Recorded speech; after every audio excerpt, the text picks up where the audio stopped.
বাংলাদেশ ক্রিকেটে এমন কিছু নাম আছে যাদের নিয়ে এখনো আলোচনা থামে না। যাদের ব্যাটিং, যাদের লড়াই, যাদের হাসি মুখ একসময় পুরো দেশকে উচ্ছ্বাসিত করত। সেই তালিকার উপরের দিকেই থাকবে একটা নাম। সেই নামটা হলো সৌম্য সরকার। একসময় বাংলাদেশের দলের সবচেয়ে প্রতিভাবান ব্যাটসম্যানদের একজন ছিলেন তিনি। বামহাতি ব্যাটিংয়ের সেই সৌন্দর্য, কাভার ডাইভ শট, নিখুঁত টাইমিং, ছক্কার পর সেই আত্মবিশ্বাসী হাঁটা, সবকিছু মিলিয়ে সৌম্য ছিল ভক্তদের কাছে এক অন্যরকম অনুভূতি। কিন্তু সময়ের সঙ্গে বদলে গেছে অনেক কিছু।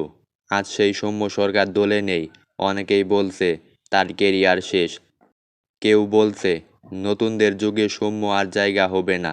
কিন্তু যারা ক্রিকেট বোঝে তারা জানে সৌম্য এখনো শেষ হয়ে যায়নি। এখন তিনি নীরবে কাজ করেছেন, নিজের ভুলগুলো ঠিক করেছেন। জাতীয় দলে না থাকলেও প্রতিদিন ঘাম জড়াচ্ছেন প্র্যাকটিসে।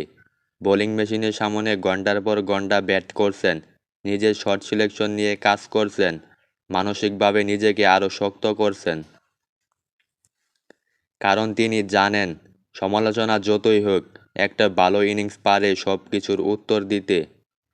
হয়তো তার পাশে এখন আলো নেই, ক্যামেরা নেই, মিডিয়া নেই, কিন্তু তার চোখে এখনও আছে সেই আগুন, যে আগুন একদিন বাংলাদেশকে জিততে সাহায্য করেছিল। সাম্প্রতিক সময় দেখা যাচ্ছে দেশের ঘরোয়া টুর্নামেন্টে ধীরে ধীরে নিজের ছন্দ ফিরেছেন সৌম্য সরকার।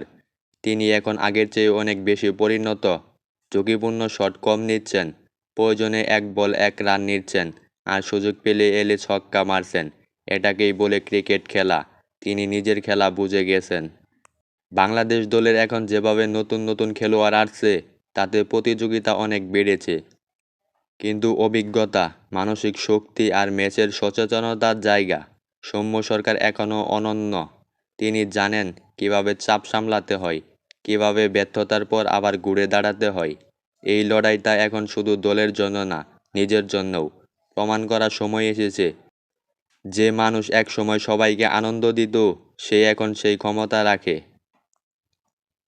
সৌম্যর গল্পটা অন্যরকম, কারণ তিনি একজন খেলোয়াড় যিনি বারবার ফিরে এসেছেন, বারবার নিজের জায়গা বানিয়েছেন, আবার বারবার প্রমাণ করেছেন আমি এখনও শেষ হয়ে যাইনি। বাংলাদেশের ক্রিকেট প্রেমীরা এখনও আশা করে একদিন আবার সৌম্য সরকার ব্যাট থেকে ছুটে যাবে সেই পুরনো ছক্কা, আর স্টেডিয়াম গর্জে উঠবে সৌম্য ফিরে এসেছে। তার ফিরে আসাটা শুধু একজন ক্রিকেটারের প্রত্যাবর্তন নয়, এটা একটা সাহসী যোদ্ধার গল্প, যিনি জানেন হারা মানেই শেষ না, বরং আবার উঠে দাঁড়ানোর সুযোগ। এখন তিনি অপেক্ষায় আছেন একটা সুযোগের, একটা ম্যাচের, একটা মঞ্চের, যেখানে আবার তিনি নিজের নামটা উজ্জ্বল করবেন